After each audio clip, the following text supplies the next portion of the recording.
girls, grab your beers.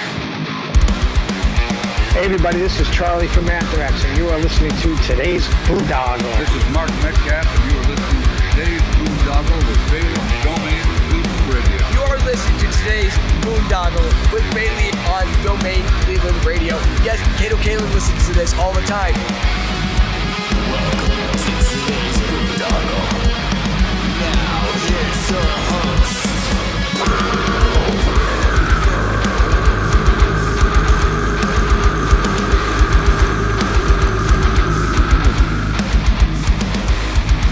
I am Monty Heath, so one Heath, and you are listening to today's Boondoggle. Hey, what's up? It's John from Skillet, and you are listening to today's Boondoggle on Domain Cleveland Radio. Fasten your seatbelts.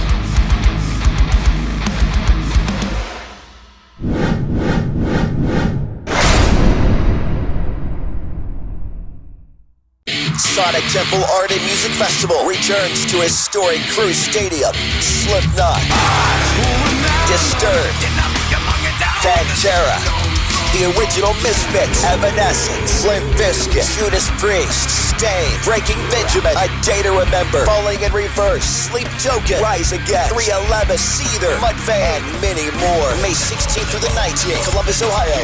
Tickets on sale now at SonicTempleFestival.com. What's going on, everybody? It's Bill Bailey with today's Boondoggle. And real quick housekeeping note, if you're watching us on YouTube or BitChute or Rumble or Odyssey, please hit that follow and subscribe button. And if you're listening to us on Spotify or Apple, Google, whatever podcast platform you utilize, please hit that follow and subscribe button so we can continue to bring you conversations like the one I'm about to bring you right now.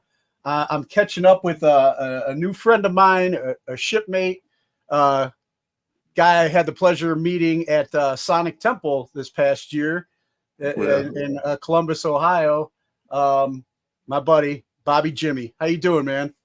I'm good, man. I can't complain. How you feeling? Good. Yeah, like good. I said, I mean, the weather's crap. There's overcast, it's all wet, and it wasn't even like snow, it was just like wet. And I'd rather have like snow, than just like wet and gloomy stuff, At least I can watch my dog play and have fun or whatever, but I know that's right. it is what it is, man. But usually when I have people on for the first time, I like to get a little bit of a background. So do you remember originally what you wanted to be when you grew up? You know what? I'll be honest. I had no clue. I used to just say what I thought people wanted to hear. I know one time I told somebody I wanted to be a stockbroker, and I hate math. But music has always been in me. So I had a feeling that, I had a feeling that music was going to play a big part in what I became. I just didn't know exactly what. Yeah, let's talk a little bit about that. Like, when were you, what were some of your early influences to music as a kid? And like, when did you kind of realize that you would start playing? Okay. So my father was a drummer. Okay. Father side of the family, heavy on the music side. I got a cousin played the tambourine. She beat the hell out of it. I got aunt called her Moochie. She played the piano. She was like a pillar to the family. She was heavy on the music. She encouraged us to sing and use whatever gifts we had. My grandmother was a singer. Like I said, my father played the drums. He sang as well. Auntie sang in groups in church and clubs and everything. So I was around the music, and I think when I got in middle school, I finally went to a school with a marching band, and this when I was like, I want to play the drums. So when I was about 12, Nice. 13, yeah.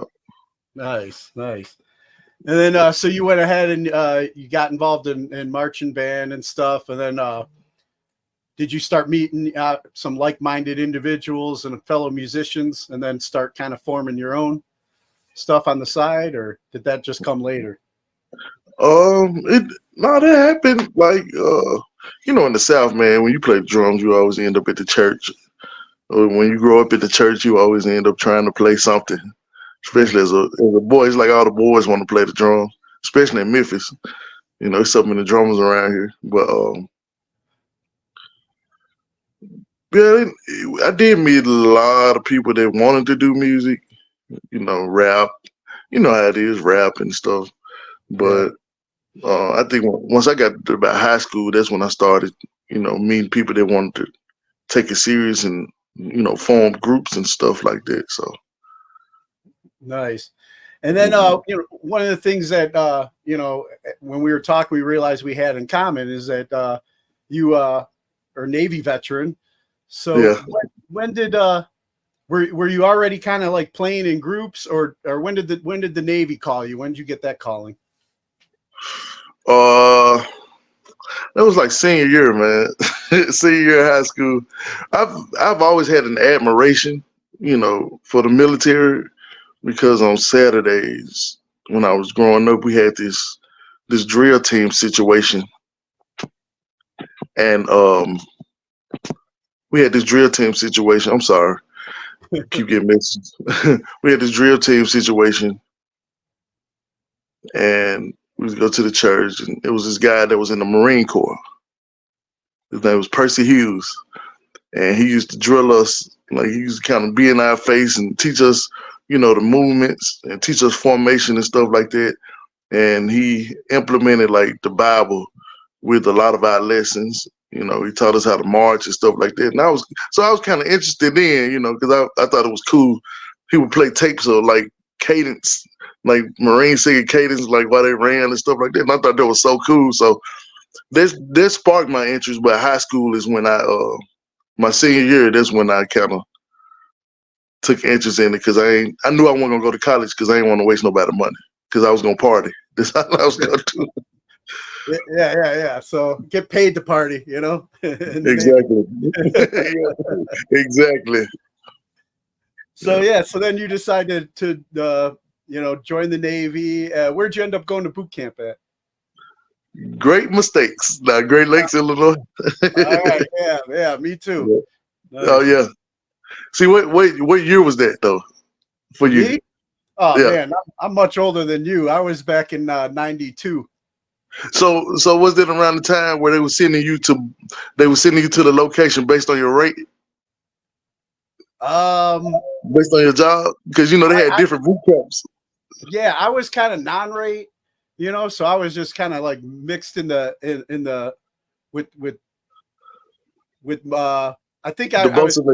Yeah, I was mixed with the Bosa mates, and then I was one of the guys that got the special extra training too. They got an hour earlier and stuff to go be part of that. Yeah.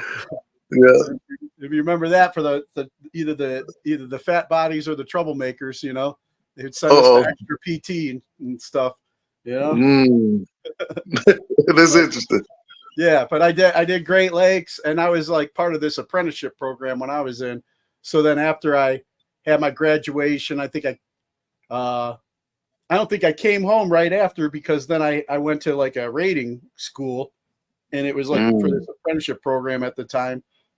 And it was either you're going to be like airman apprentice or seaman apprentice or fighter, and stuff. And then I was originally going to be a Bosa mate, and I talked to somebody and got wind. They're like, dude, you're not going to like it, so your attitude and everything, you're more for the air side, and stuff. So then I crossed over and did the air thing. But what was did you already have a rate?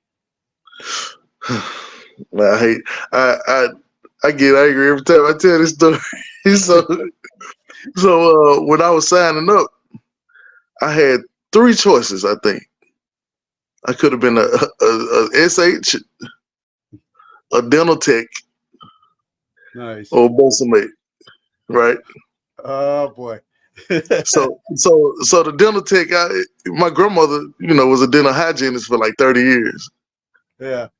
And so I was like, I should carry the torch. I should take the torch and, go to the next level with it, So I'm pretty interested in that. So I go to the recruiting office, and so one of the recruiters happened to be a Bosa mate, right?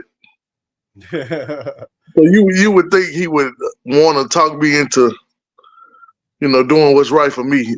And he made being a Bosa mate sound so cool. I think he played a joke on me. Oh man. Yeah. Because he was like, man, you get to drive the ship and you get to ride the ribs and stuff like that. He explained what the rib was.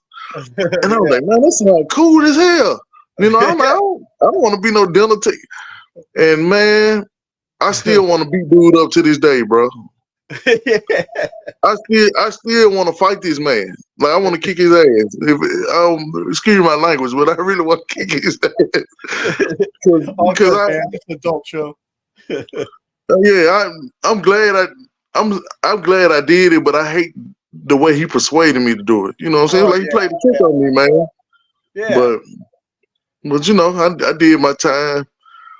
Yeah, one of my best good friends went to dental school, and man, I heard all kinds of good stories from him. I was jealous of it. See, man. Yeah. And I don't regret it though, because being a Bosa mate gave me a little more edge than I already had. Yeah. Because I learned how to. It taught me how to work hard. It taught me how to push the limit. Yeah. And it taught me how to embrace the atmosphere when I don't like it. Oh yeah. You can't quit. You can't quit. Oh, exactly. Embrace the suck, as they say. Exactly. Yeah. Exactly. So there was that.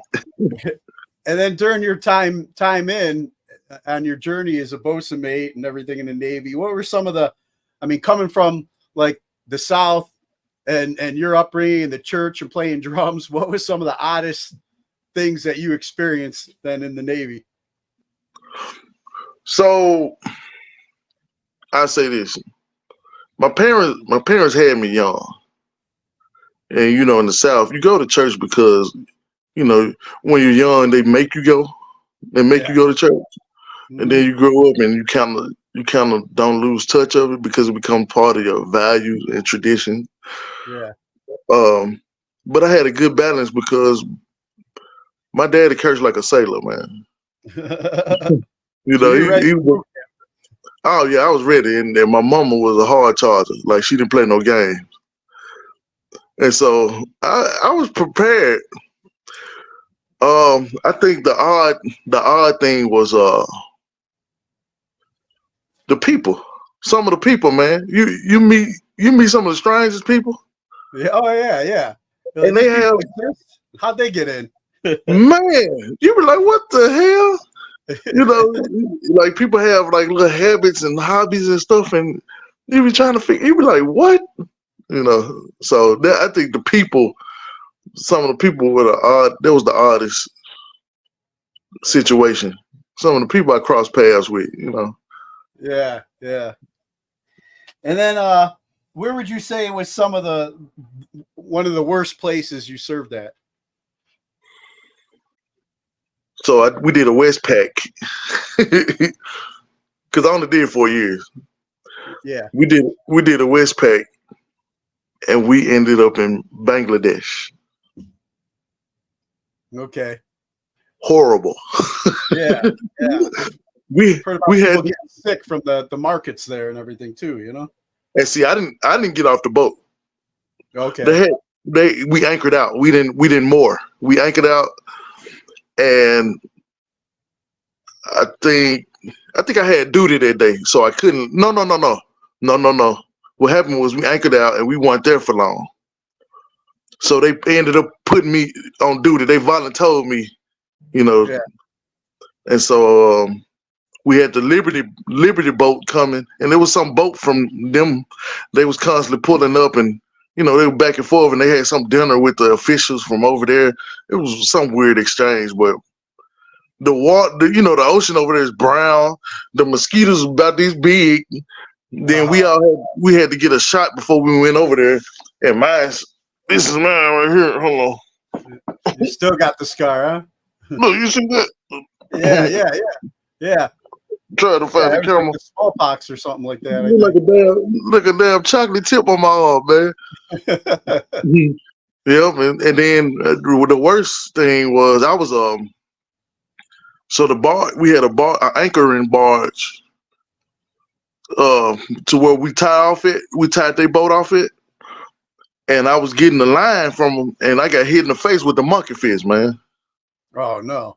It was an old fashioned monkey fish that they tied themselves. Pow! I was like, damn. And it was almost like they did it on purpose, man. I was heated, and then like that dirty water was on the monkey fish. So I'm living, man. Bangladesh was the worst. Yeah, gotcha. And then what was one of your favorite places you got to serve at? Oh, I got a few, but I think I'm gonna say my favorite one was Israel. Oh, nice. We went to Haifa, Israel. Man, it was so beautiful over there. We went during Ramadan, so a lot of it was closed off, but I still enjoyed it. It was beautiful, man. The people were beautiful. The horizon, like the landscape and stuff, it was pretty. So I'd say that was my favorite one. You got to ride the camels and stuff. It was a good time. Uh-huh. See, I remember during my time, man, and I grew up in the church too. I was raised Catholic. I was altar boy and all that stuff. So it's just like, you're there because you have to be, like you were saying, right? You do pick up, the stories and the history and the spirituality. So it's like when you go to places that you read about in the Bible and stuff, man, it's just you feel different, man. It's exactly. I remember we went through the Red Sea. We did too. Yeah, we went through the Suez Canal from the Med. Mm-hmm. We did that. Sea. And I was on an aircraft carrier at the time, man. So that was just like all you seen was like the sand. We were like barely getting. Yeah, it was crazy. Wow, because they carry pretty wide. Yeah. And there was something that went down. We were on our way to like I think Spain or something for one of our ports. And then all of a sudden, in the middle of the night, about face, they get a call, and this was around the time when like Bush got poisoned. Bush Sr. got poisoned. They said, Clinton was president at the time, and so we had to go enforce the no-fly zone over Iraq. Wow. So they had to take us from the Med, and it cut short a lot of our port calls. I was salty about that. But just going through that, though, and then knowing the teachings and stuff that I knew growing up, it just felt different, man. Yeah, it's like a notch on your belt too, because you sit here and you listen to these people talk about these places and they never been there. And then you go for yourself and you come back home and you be like, man, you don't know what the hell you talking about. Yeah, exactly. It's always been like one of my things too that I learned early on is during my time deployed that our media is a bunch of crap. Basically. Oh man. Exactly. When I was in Kuwait, my last deployment. And, Kuwait wasn't like as fiery as Iraq during the time or Afghanistan when I was over there. But there was some stuff going on. But you go to the chow hall and then all they got on is CNN and all that stuff. And they're just like amping up the war machine and all this stuff. You're like, what are they talking about, man? I'm over here. Like, why am I the last to know that? It's bullcrap, Full of it, yep. Yeah. But they want ratings and keep everybody scared over here, and then everybody got an opinion, like you said, and never been out of their city, Right. Yeah. And it's like and when you're trying to explain this stuff to people, it's almost like you like a lone wolf, because they make it seem like you crazy or you don't know what the hell you talking about, and you be like, man, y'all full of it, bro. Yeah, you're just regurgitating a bunch of sound bites from the news, man. Exactly, and all they want to do is keep you scared or confused. Yeah, yep. Keep you scared, confused, and divided, man. And it's just like, But well, speaking of which, that kind of leads to my next question: what kind of pet peeve do you have with the civilians? Since transitioning out of the military? How close-minded they could be about certain possibilities. Yeah. You know, like being ready for certain things, because you know I like to be prepared for anything. Yeah. And it's like a lot of stuff that's happening in other places. They think they can't happen over here. Sure. Get ready, 2024, baby. And I ain't gonna lie, I've been having nightmares like crazy. Sometimes I jump up out of my sleep and be like, man, is this it? Or, I hear something and I be like, man. So, I like to be prepared. I still got like some, I still got some boots. Yeah, and I keep them beside my bed and stuff like that. But yeah, that's the thing. The naivety, because it's like they don't think it can happen over here. I just watched Red Dawn. Oh, and yeah. I was like, so you know how I feel about it. I'd be like, man. Dude, I've been exercising more I'm 50 years old now, and I've been like, I'm probably in better shape than I was when I was young and partying and stuff, because the past couple of years have just like made me like, I ain't going out on my knees, Right. Exactly. And yeah, it's like, I mean, they mock us and laugh at us and whatever. Everybody here in Cleveland right now is all excited because the Browns are in the playoffs. Haven't been in the playoffs in such a long time. And I'm like, I'm happy. I'm kind of excited, but at the same time, it's like, I know what I know. I know what, that we're basically invaded right now. And you guys can have your bread and circuses, man. I'm glad it makes you feel better. I hope it changes your life somehow for the better. Yeah. But there's shit down the pipe that's going to change your life for the worse unless you get prepared, man. So that's my TED talk, Right. My Alex Jones moment. Yeah. Right. Especially like when I'm having too much fun, I kind of have to pause in the moment and be like, man, this is like the perfect time for something to happen. I know, man. Which kind of sucks too, because at the same time, it's like I learned this during my personal thing for me during COVID and the lockdowns and all that stuff is just like, I'm in recovery. I've been sober now 14 years, and I say the Serenity Prayer like often, and that's basically what I did during that time of uncertainty. It's like, am I going to be allowed out? Am I going to be able to travel again? All my dreams of being retired from the Navy and living in an RV like Cousin Eddie from National Lampoon's Christmas Vacation and stuff. I mean, is that all out the window? But what can I do about it? What do I have control over right now? And I'm like, well, what I do have control over is my health and what I can do to improve, my circle. Exactly. So I'm doing what I can. And then the other things, I'm not trying to let it ruin, not trying to let my joy be stolen, because like we were talking about earlier, it's like they want us all scared and divided, but I'm gonna lean on that faith that was given to me at a young age, Absolutely. Just enjoying the moment. Yep. So yeah, that's just my advice, man. Still enjoy yourself, man. Have a great time. You know what I'm saying? Oh yeah. I do that for sure. And even if, like I said, even if I don't like something, I find something I like about it. Yeah, exactly. It's just like, but I still keep my head on the swivel though. You never know, man. Oh yeah. Yeah. Well, that kind of, I mean, you keep leading me into my questions, kind of. So, what is something that you will always carry with you from your time of service? Oh, definitely alertness, awareness, being aware of my surroundings and attention to detail. Yep. Attention to detail. That's like that. I feel like that's the greatest thing they drilled in my head. Attention to detail, because you pick up on little stuff, and sometimes they're warnings, and other people don't think none of it. But you be at the club and you'll see something, and it'll be small, and you be like, well, it's time to go. And they be like, what you talking about? And next thing you know, it's people, there's a big fight or something. And they be like, how you know that was going to happen? I was like, man, you just got to pay attention. The Navy issued me Spidey sense. Yeah. Yes, sir. You laugh. That ain't no story. Yeah. And then what's one of the funniest stories you feel you could share from your time in? Oh,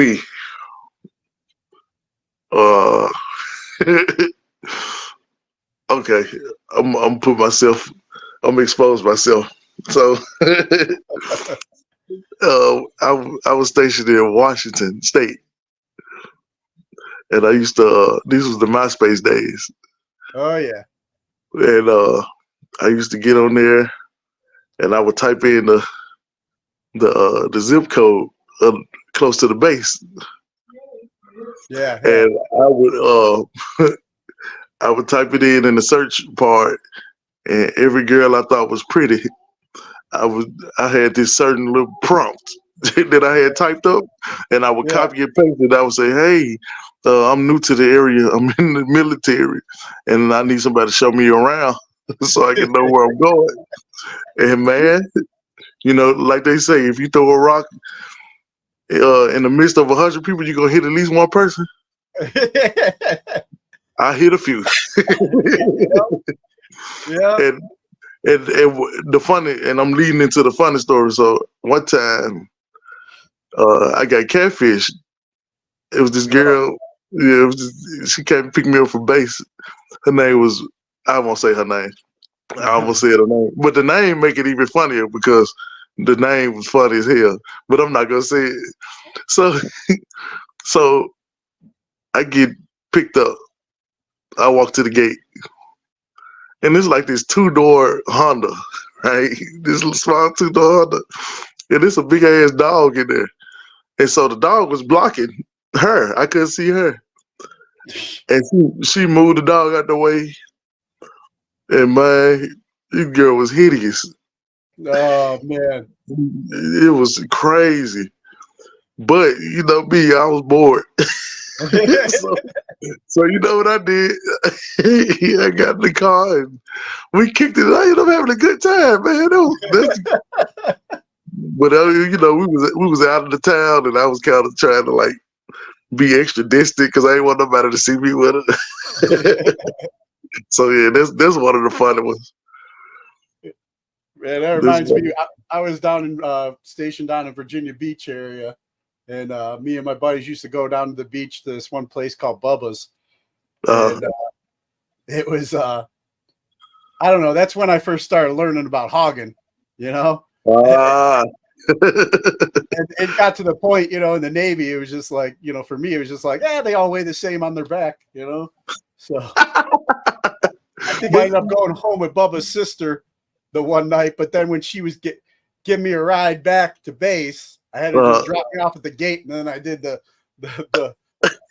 shame, walk of shame back to the barracks, But see, what's crazy, and it is funny because I actually like big women. Yeah. Like I've always had a thing for bigger women, but it's some of them they don't carry themselves well. Oh, Yeah. And it's just like, nah, they don't.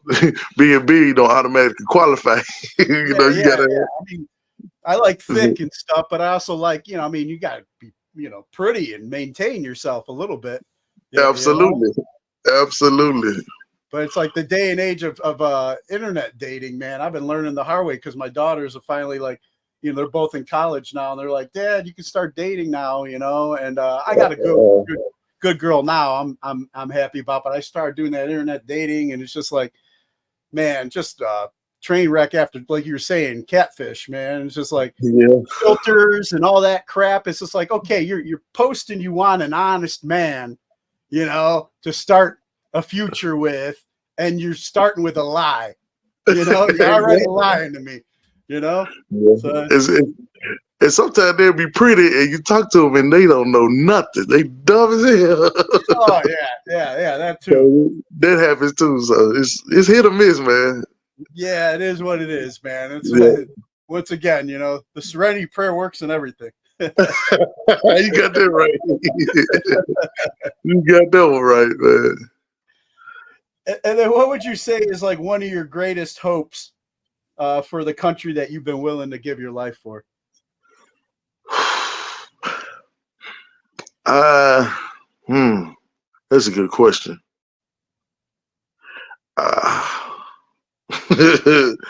um,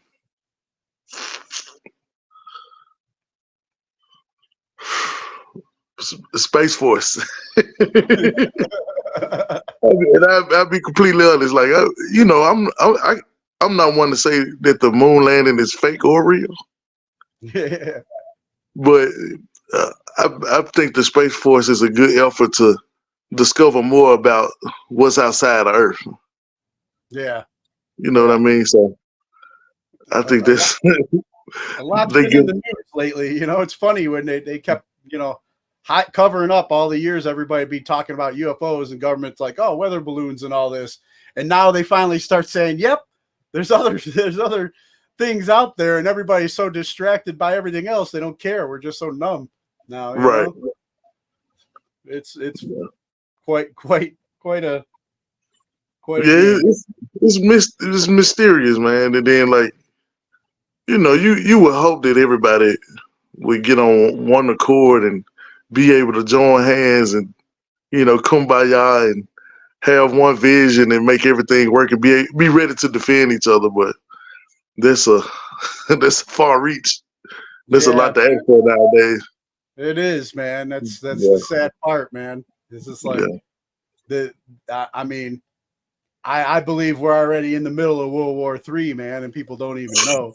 Right. Starting with the disease. Yeah, exactly. I feel like this when they popped off. And I mean, being somebody in the recovery world, man, you hear about the fentanyl coming across the border too. It's just like they've been killing us off, right, killing us off left and right, man, without firing like a shot, like what everybody thinks would be like an attack. This isn't. We are. And here's an unpopular one for you. How they talk about China and how we probably may be in cahoots with them. And then you got the Temu popping off with all the Chinese products, and people order this shit by the boatloads. And it's like in the moment they can decide to tamper this shit, with this shit. I be thinking like that. I be like, so. Oh man, I haven't explored that angle yet, but now you give me something else to look into. Oh man, my brain can be my best friend and my worst enemy. Oh, mine too. Man. Now I'm gonna ask you a question, and I know you got more questions to ask me, but I want to ask you this: Do you still have issues sleeping? Oh yeah, dude, I got a CPAP machine and everything. And see, I'm going scuba diving at night. Right, and see, I think I'm gonna have to go get me one, man. The VA hooked me up with one, so that's one plus, from serving, Right, because I just recently went. But like you said too, even with that on, sometimes if my brain's acting funny. Yeah, because sometimes you sleep too good and you get the lucid dreaming and shit. Like I ended up getting a dog because I used to, when I first got home from my last deployment, my girls were really little, man. Any little noise, like you said, I'd get up and be like checking windows and doors, and, like not being able to sleep, and then I finally got a dog. And I was like, all right, you got the watch, man. I'm going to bed. And if he starts barking, then I know there's something to worry about, Exactly. Yeah, that's a smart move too. Yeah. And then that kind of leads into my next question, because of some of the things that we picked up during our time of service that the average person aren't exposed to, But what do you feel we can do to break the stigma of mental health and PTSD? I say to talk to somebody that identifies with it, to somebody that has it. Because I think the most the most difficult thing about it is well, I'm blanking on small words, man. It's a trip. finding an antidote for it, because it's like it's not no right way to cure it, Yeah, yeah, but it's like we all can join forces and try to figure out what helps yeah, us to maintain, to keep from letting it destruct us. yeah. Like I went on my own kind of like journey, and it was kind of like a journey of like, you know, outside the VA. You know, I Right. experienced more healing outside the VA through like natural, spiritual ways. You know, and Absolutely. because originally it was just like we're going to throw pills at you and you're going to do this, and then but this pill is going to cause this side effect, so then you're going to need this pill, and it's just like, man, it just didn't work. And then I had to go on my own little journey, man, and address the stuff. And there's times that it was tough, and then other times, but I wouldn't trade it for anything now, man, because it's like you said, find somebody to talk to that has experienced it, and now I can use my story to try and help fellow veterans, on their journey. Absolutely. And then now getting back to the other side of things, like when you wrapped up your time, I mean, during your time in, did you still stay connected to music a little bit? Did you ever get to play anything with some of the guys in the military? So this is funny you asked it. So when I got to Washington, because I sing also. Okay. When I got to Washington, the first thing I did was look for Guitar Center. All right. And I used to go there and just jam. I wasn't the best drummer. I'd never be the best drummer, but I was still learning then, Yeah. And I used to go to Guitar Center, and people would hear me play. They were like, "Man, you sound good." And I'm like, "Oh, thank you," because I always felt like they was blowing smoke up my ass. But in my off time, I would go to Guitar Center, and I met some rappers, and I would sing for them. Like I would sing on some of their songs. They had like a makeshift studio in their living room, and they would ask me to sing. They were like, "Man, sing this," and they would write out stuff, and I'd be singing it. And we would perform like in local bars. It was pretty cool. Nice. So like when I had the chance, I would do that. And sometimes I would have to miss shows because I had duty and stuff like that. And see, I was on the frigate. We had like 3 duty sections. So when I had duty, a lot of times I'd be in the bosun locker with my practice pad and my sticks, and I just pop the headphones in and play until we had the drill or I had to watch, or how duty days, or you had to go to training and stuff like this. So, but the practice pad was my best friend. So I definitely stayed in touch with the music while I was in with the practice pad. Nice. Yeah. And then, so then, your 4 years are up, and you decide that you had enough. What was next for you? I had no idea. I had no clue. It was like it's like the world got dark because I was like, no more 3 hots in the cot. You got to figure this shit out. Yeah. And the world had changed so much by the time I got out, and I was, you think you hip and you think you understand what's the atmosphere of the community and stuff, but a lot has changed, and you spend more time on the ship than you do off the ship. And so I'm getting adapted to that. But I did end up using my GI Bill, but I was reliving my college years, so I ended up flunking out because weed had just became legal in Seattle. So I'm going to school, but I'm high as hell, and time goes on. I'm in the cafe. I'm skipping class. I'm meeting girls. I'm still doing music, and so, yeah, that was nice. And then when did you really start like getting into playing, like connecting with others and playing in bands? That happened when I got out of school. So once I started flunking out, I dropped out, and I worked at Walmart, and I hated that job. I hated that fucking job, but I was like, oh, I play the drums, so I started, trying to find out where where the happenings were, and so my pastime became me getting drunk and going to any karaoke. Anytime they had karaoke or going to any jam they had. And this became my life. And so I was just always trying to find a jam or something to go to. And that's when it happened. Like I jammed my way into a couple of bands. Nice. Yeah. And that was the Seattle scene? Yep. Yeah. So I was playing all types of music, like shit that I didn't even grow up listening to. It was like okay, it's time to adapt, Yeah, were you in that? Because grunge was big in that area. Did you ever happen to play in any grunge type bands? Man, I jammed with some grunge guys. I couldn't do it. It was just too fucking loud. Too loud.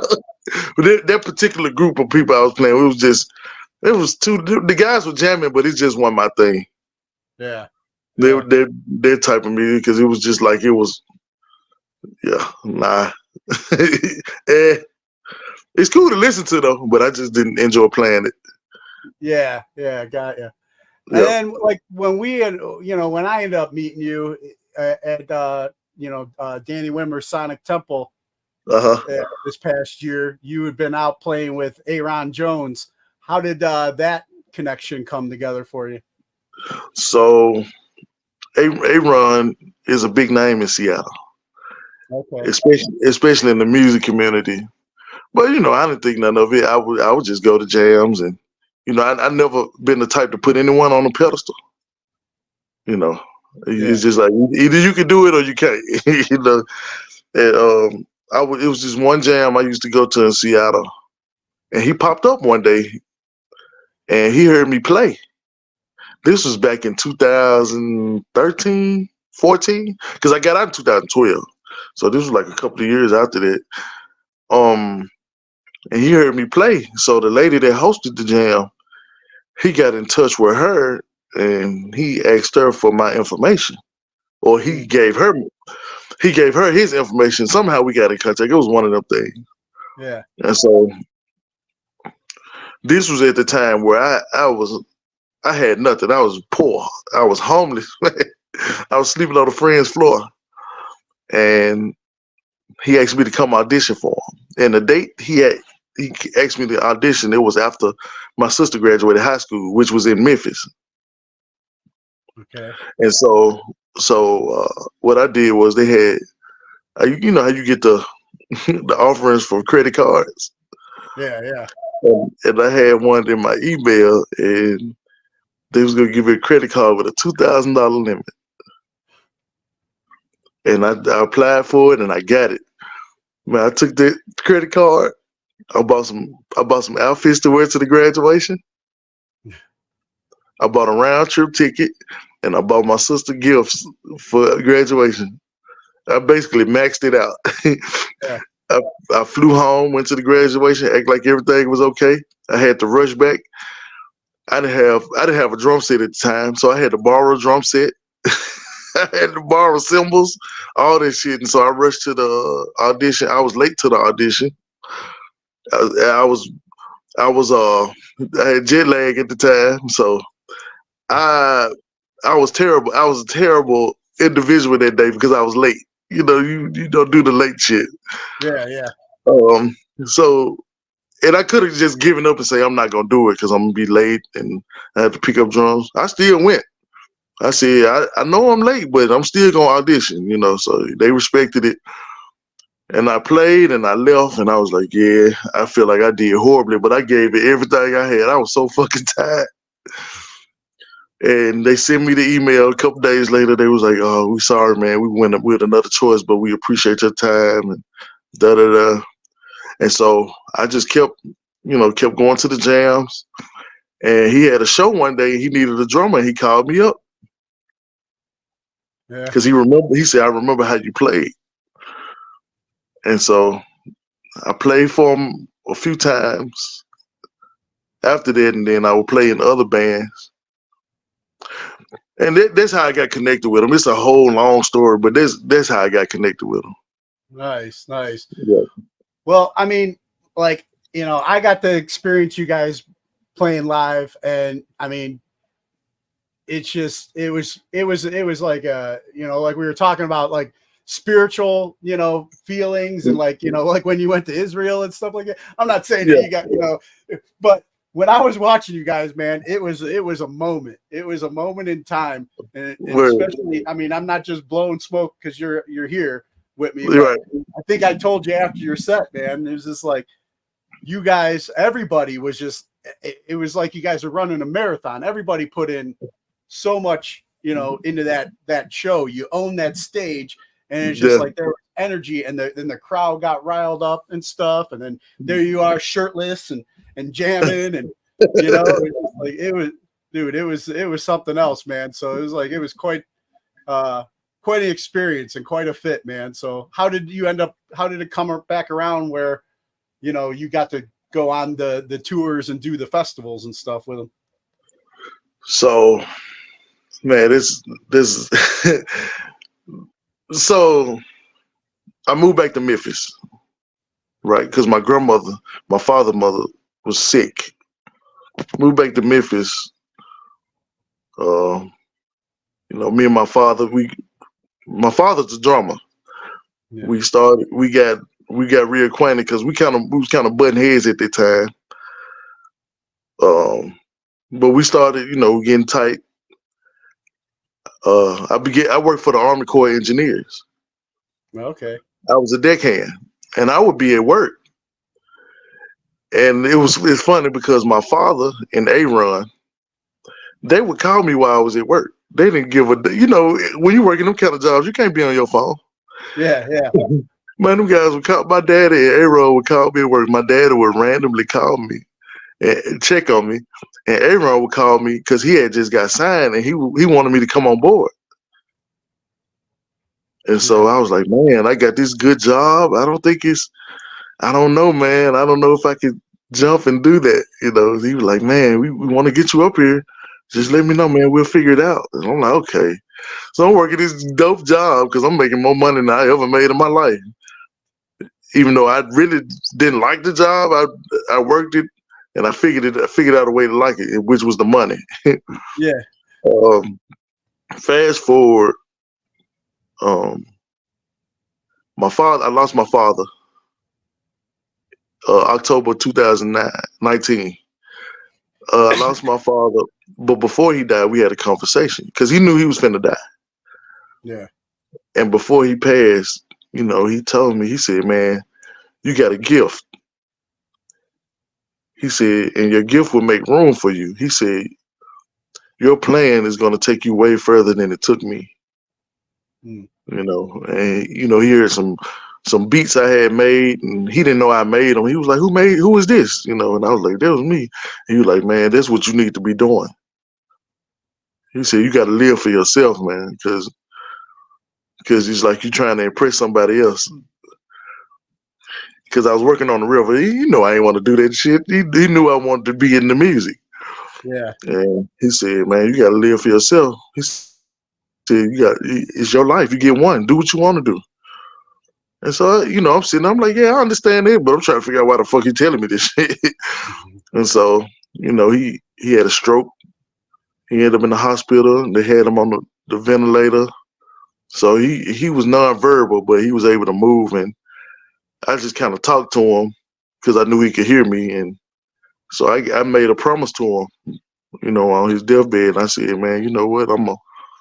No matter what it takes, I'm going to fulfill the promise. I'm going to stick to it and let it take me as far as I can go. And so I resigned from my job and I started playing country music. I started this country band needed me. So I started playing with them guys.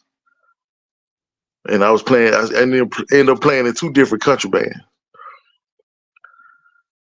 I was in Florida and Ayron called me.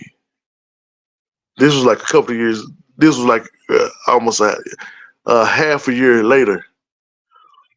he called me when I was in Florida. And he was like, "Man, you ready?" And I'm like, "Ready for what?" He was like, "Man, I want to start rehearsing because we're gonna start touring." And the group of guys I was playing with was so dope. I had so much fun with them. I hated to leave them. And I had to tell him, I said, "Man, I got this big opportunity and I don't want to pass it up." And I said, "I just want to make sure that you cool with me taking on," I gave him a chance to have a say. Yeah, yeah. And he said, "Man, we're cool with it, man. If it's going to elevate you, we down with you. We got to have your back 100%. So I got their blessing, and he flew me to Seattle and we rehearsed for 5 days straight. Nice. We rehearsed for 5 days and I think the rehearsals lasted like 5 hours, man. Wow. I'm talking about, we drilled that music. And after that, we hit the road. And it was like we was on the road for like 2 years straight. And that's what it turned into. So my father was a prophet in a sense. Oh yeah, yeah. Because that was like some of the biggest shit I ever done. And it was like he saw it coming. Yeah, yeah. And that's awesome that, he wanted you to pursue your dream, because I'm sure that was a dream of his at one point too. And he didn't get to. So you always want what's better. You want your kids to do better than you, Absolutely. Absolutely. That's huge to have that encouragement. And then I think I read something too. You guys ended up opening for the Rolling Stones at some point too. Oh yeah, we did that twice. Yeah, we did it. Yeah, we opened for them once in Detroit, and then we opened up for them again in Paris. Oh my God. Yep. So, yeah, so it's like you talk about going off and doing bigger things, man. I mean, that's one of the biggest, I would say, right there. Unless there's something else I didn't read yet. I couldn't believe it, man. That shit was crazy. And then we opened for Deep Purple. Oh, nice. Yeah, we opened for Deep Purple in Clisson, France. That was a hell of a time in the Coliseum. Like the Coliseums from back in the day where they used to fight the lions and shit. Yeah, man. It was so dope. Yeah. And then how did those come together for you? Did somebody from the Stones or something request you, or is it just was that a management type thing? Just threw you on, or? I think it was a little bit of both. I don't know the inner workings of it because there's some label shit, and I was just playing for the artist. We weren't signed. Yeah. We was just hired guns. But I'll tell you this. So a lot of people don't know that the reason why we know who Living Color is, who Living Color is, right? Oh, yeah. The rock band. The reason why we know who they are because of Mick Jagger. Oh yeah. Mick Jagger. His way to pay homage to all the music that he was influenced by, which were black artists, Lightning Hopkins and, Muddy Waters and all them guys. Those were his influences. So his way to pay homage to the music that influenced him was to give the spotlight to a black band. And so he got Living Color to open for him, for the Rolling Stones on the tour back in the day. And that's the reason why we know who they are now. Because Mick Jagger passed the torch. Now, I think, and me personally, this is just my opinion though, I feel like what he did for Living Color, he was doing it for us. Well, for Ayron. You know what I mean? Yeah. So that's my take on it. I could be wrong, but that's how I look at it. You know what I mean? Yeah, it sounds legit, man. And it's that's pretty sweet. Did you guys get a chance to meet any of them during that time, or is it So the first go round, we got to meet Mick. Okay, cool. We got to meet Mick and Jordan, the drummer. Yeah, Steve Jordan. We have a mutual friend. Oh, nice. Yeah, so I was able to meet him and chop it up with him for a second. Now I tell you, it comes back full circle because the mutual friend me and Steve Jordan have is the guy that taught my father how to play the drum set. Wow. Wow, that Yep. is, dude. Oh Yeah. man, Yep. that is awesome, dude. Yep. You Guy know, named D-Rock out of guy named D-Rock. He lives in Nashville now, but he's from Memphis. He's a hell of a drummer. And him and my father marched in middle school together, in junior high. They played in the marching band, and my father didn't play the drum set at the time. And D-Rock, took my father under his wing and taught him how to play the drum set. dude, that's incredible, man. Going back Yeah. to your dad giving you the blessing and encouragement to go out there, and he's still part of it. That's just like the reminder, like I'm here with you, son, and I'm proud of you. Yeah, it was just like I couldn't. I was amazed, like by the, because it took me a while to take all that in and realize the realization of it. Yeah. And I was like, damn, this man still, making waves for me, So yeah, that's full circle, man. Full circle moment. Nice. Yeah. And then what's been what do you currently got on your plate? What have you been working on?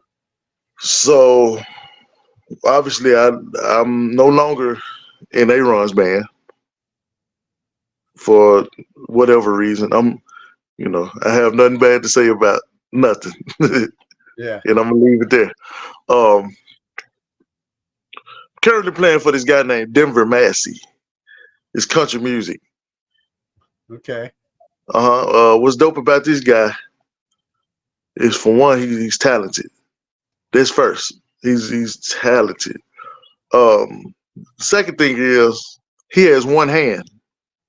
Wow. He got one hand and he plays the guitar. Wow. Yep, he got a knob, and he played the shit out the guitar. And I'm doing that now. We do the 10 roof circuit. So I know you heard of the 10 roof bars. Yeah, that's like what, mostly down there in the Tennessee area, or we're in the South, because we go to Florida. We play in Fort Lauderdale, Delray, Florida. They have one in Cincinnati. Oh, okay. Chicago, Detroit, Memphis, man, obviously. the one in Cincinnati, you let me know in advance, man. That's 3 hours from here, but I'd make the drive. I sure will. I'll let you know, man. It's a good time. Yep, and it's country music. We got a show tomorrow at 10 Roof on Beale Street.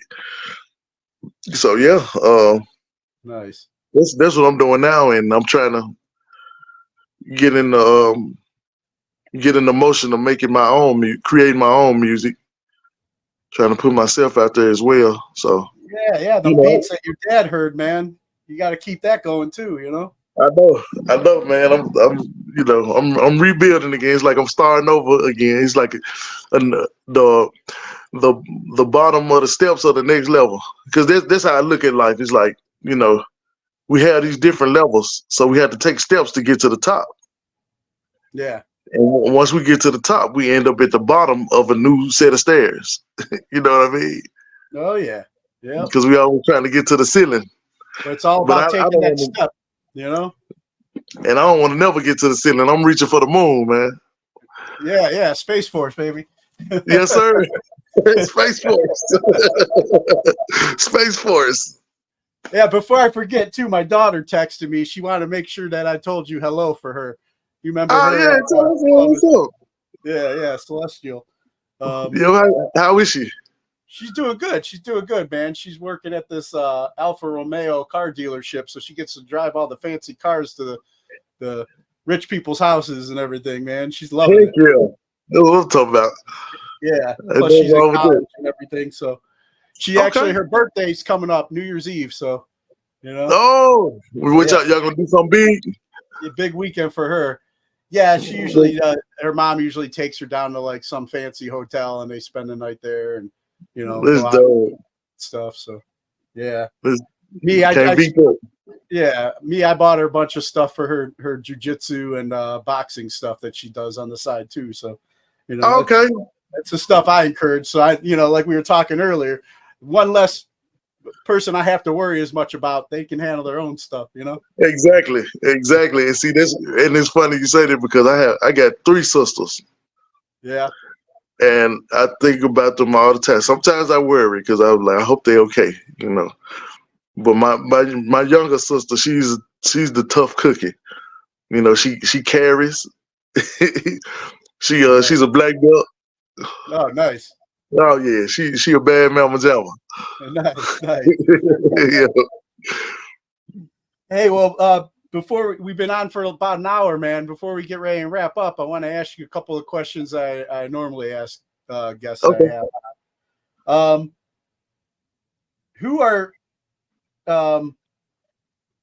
3 people who've inspired you and you can credit for making you the person you are today? My grandfather, Eugene Wilson. My father, and Mike Tyson. Nice. Yeah. And then we were talking a lot about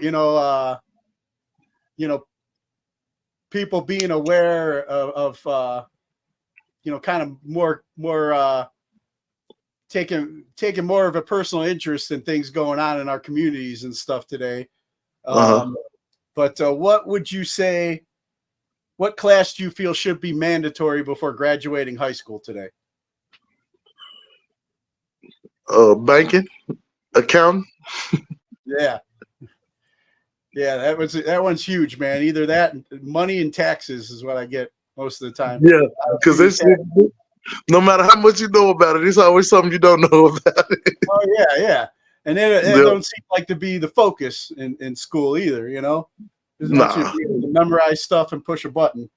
They creating employees, man. They're not creating entrepreneurs. Exactly. Yeah. And then what would you say was your favorite toy as a child? I had a guitar. I had a black guitar with buttons. It didn't have strings. It had buttons. And then they had knobs at the bottom. You could control they had different guitar riffs on each button. And they had knobs at the bottom where you could control the volume and the tempo. Oh, nice. And I never forget. My memory's like I got a memory of an elephant.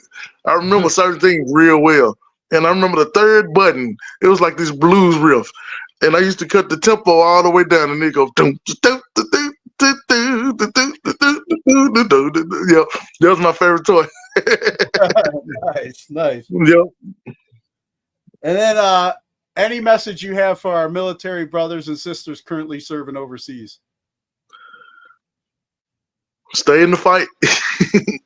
whether it's a fight for your life, a fight to keep your family together, or fight for your sanity. Don't stop fighting. Yeah, man. Yeah, man. I'm Bobby, man. It was a good getting to have this conversation with you, man, and catching up. Absolutely. Yeah, I got your number now and stuff, so we'll stay in touch, man. I'll send you some. I'll send you some stuff, that you can relate to. What we've been talking about during this conversation. Sure. And yeah, definitely keep me in the loop if you guys happen to come to Cincinnati, man. You got some advance. I'll set something up to make sure we get to connect again, man. But always a pleasure talking with you, man. I'm glad we met and became friends, and good to have you on today, man. Before I let you go, real quick, 2 things. If people want to support you and your musical if what you have going on and just what you're up to and what projects you're working on, where would you send them?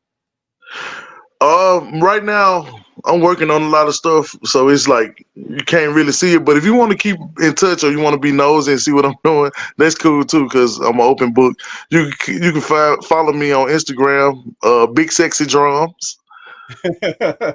Nice. Or you can find me on Facebook, Bobby Jimmi, Bobby Jimmi.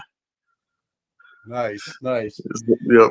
And then before I let you go too, would you mind cutting a promo ID for the show? Usually what I do with the with the Navy veteran or the military veterans, is just, you know, kind of have them introduce themselves as what branch they served in. And, you know, you're listening to today's Boondoggle. This is Bobby Jimmi. I'm a Navy veteran and a lifetime jackass. You should tune in to Boondoggle. Awesome.